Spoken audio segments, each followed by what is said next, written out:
வணக்கம் அண்ணா. வணக்கம் பாஸ். உங்களோட பேர்? ரெட்மன் தான். நாங்கள் எம்ஆர் சர்ப்ரைஸ் கிஃப்ட்லேருந்து வரோம். ஓகே. உங்களுக்கு என்ன ஸ்பெஷல் டே இன்றைக்கு? நீ கல்யாண நாள். சரி, உங்களோட கல்யாண நாளுக்கு ஒரு சில சர்ப்ரைஸ் வந்திருக்குது, ஒரு சில கிஃப்ட் வந்திருக்குது. யார் அனுப்பியிருப்பாங்க? உங்கள் வைஃப் தான் மாதிரி யாரும் இல்லை. வைஃபா? கிஃப்ட்னோடனே கல்யாண நாளுக்கு வருதுன்னொன்னே வைஃபை சொல்லி சமாளிக்க கூடாது. இது வேறு ஒரு ஆள்கிட்டேருந்து வந்திருக்கு, உங்களுக்கு ஸ்பெஷலாக அனுப்பியிருக்கிறாங்களே. வாய்ப்பே இல்லை. வாய்ப்பே இல்லையா? இப்போ இந்த கிஃப்ட் வந்து அனுப்பினாலும் கவலைப்படுவாங்க ப்ரோ. நீங்கள் வைஃபை மட்டும்தான் சொல்கிறீங்கன்னு சரி, அப்படி இல்லை இல்லை, வைஃபை தான் 100 பேர் தருவேன். சரி, உங்களுக்கு வந்திருக்கிற கிஃப்டை பார்ப்போம்மா. கண்டிப்பாக. உங்களுக்கு முதலாவது கிஃப்டே தங்கத்தில் வந்திருக்குது. என்ன இருக்குன்னு சொல்லி ஓப்பன் பண்ணி பாருங்க. சரி, உங்களுக்கு தோடு வந்திருக்கு. இப்போ சொல்லுங்க, யார் அனுப்பியிருப்பாங்க? இல்லை. ஆனால் இந்த கிஃப்ட் வந்து உங்களோட வைஃப்டேருந்து வேற இல்லை, ஒரு லேடிட்டேருந்து தான் வந்திருக்குது. அது ஸ்ரீலங்காவிலேருந்து வந்திருக்கு. யார் அனுப்பியிருப்பாங்க அப்படின்னு சொன்னேன். அது உங்களோட கல்யாண நாளை நினைவுபடுத்தி வச்சு அனுப்பியிருக்கிறாங்க. உங்களோட வாழையெல்லாம் போயிட்டுன்னு சொல்லி ஒரு கவலையோட இந்த கிஃப்ட் அனுப்பி நீங்க ஒரு குடும்பத்தை விற்க பாக்குறீங்க. அப்ப அவங்களுக்கு என்ன பதில் சொல்றது? நீங்க வைஃப்னு சொல்றீங்க, இந்த கிஃப்ட் வந்து அவங்க அனுப்பியிருக்காங்களா? இதெல்லாம் எனக்கு சின்ன சின்ன விஷயம் பிடிக்கிற விஷயம் பார்த்து ஒரு கவர்மெண்ட் தான் மாதிரி யாருமே இது பிடிக்க மாட்டேன். நம்மளோட வைஃபு சொன்னீங்களா? ஓகே, நோலாவே தெரியும் நான் பிடிக்க மாட்டேன். நீங்க எக்ஸ் கேர்ள் ஃப்ரெண்ட்ட சொன்னது தான் வைஃப்ட்ட சொன்னேன்னு சொல்றீங்களா? கூட கஷ்டப்படுறோம். சரி, உங்களுக்கு மிச்ச கிஃப்ட் வந்திருக்கு, அதையும் பார்ப்போம். கண்டிப்பா. உங்கள்கிட்ட 10வது கல்யாண ஆனிவர்சரிக்கு ஸ்பெஷலா கேக் கூட வந்திருக்குது. பிடிச்சிருக்கா? அதுல கூட நிறைய இதயங்களை அனுப்பி இருக்கிறாங்க. உங்களோட வாழைலாம் போனாலும் தண்ட மனப்பூர்வமான வாழ்த்துக்கள்னு சொல்லி தான் அனுப்பி இருக்கிறாங்களே. கனகாலம் இல்லை, கொஞ்சம் நாள் தான், அது பிறகு சரியாயிரும் இல்லை. அப்படித்தானே? அப்ப யார் அனுப்பியிருப்பாங்க? அவங்கதான் வேற வழி இல்லை. சரி, இந்த கிஃப்ட் எல்லாம் உங்களோட ஃப்ரெண்ட்ஸ் ஆகிட்டு வரேன்னு சொன்னா யார் அனுப்பியிருப்பாங்க?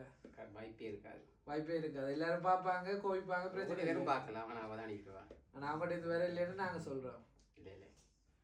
சரி, உங்களுக்கு தொடர்ச்சியா கிஃப்ட் இருக்கு, அதையும் பார்ப்போம். சரி, இதுல என்ன இருக்கும்னு சொல்லி எதிர்பார்க்குறீங்க? இருக்கு. சரி, ரொம்ப யோசிக்கிறீங்க, ஓப்பன் பண்ணி பாருங்க. சரி, உங்களுக்கு டிஷர்ட் வந்திருக்குது. அதுவும் அதுல ஒரு போட்டோ ஒன்று பிரிண்ட் பண்ணி இருக்கு. என்ன இருக்குன்னு சொல்லி ஓப்பன் பண்ணி பாருங்க.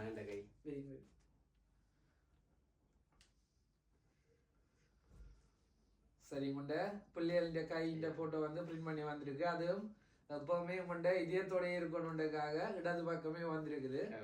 இப்ப சொல்லுங்க, யார் அனுப்பியிருப்பாங்க?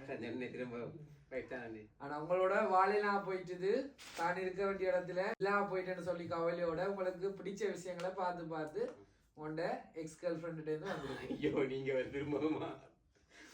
சரி, உங்களுக்காக பெரிய ஒரு போட்டோ ஃப்ரேம் ஒன்று வந்திருக்குது. ஆனா இப்ப உண்மையா சொல்லிட்டீங்கன்னா பிரச்சனை இல்லை. சில வேளை அந்த போட்டோ ஃப்ரேம்ல கூட நீங்க முந்தி ஆரம்பத்துல சேர்ந்தெடுத்த போட்டோஸ் இருக்கலாம், அதுல மாட்டிடுவீங்களே.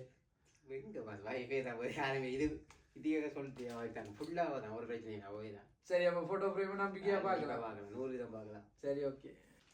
சரி, என்றாலும் மனசுல ஒரு படபடம் இருக்கிற மாதிரி இருக்குது.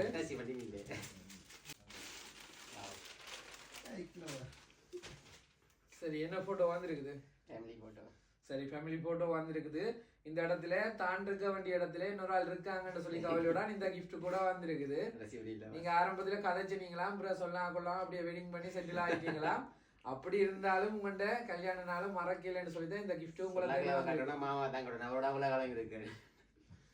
சரி, உங்களுக்காக இன்னொரு ஸ்பெஷலான கிஃப்ட் கூட வந்திருக்கு, அதையும் பார்ப்போம்.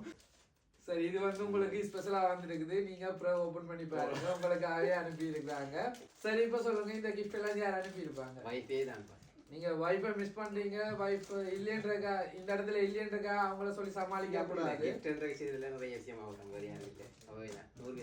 சரி, வைஃப்ன்றீங்க, வைஃபின் பேர் இது வரைக்கும் சொல்லலையே.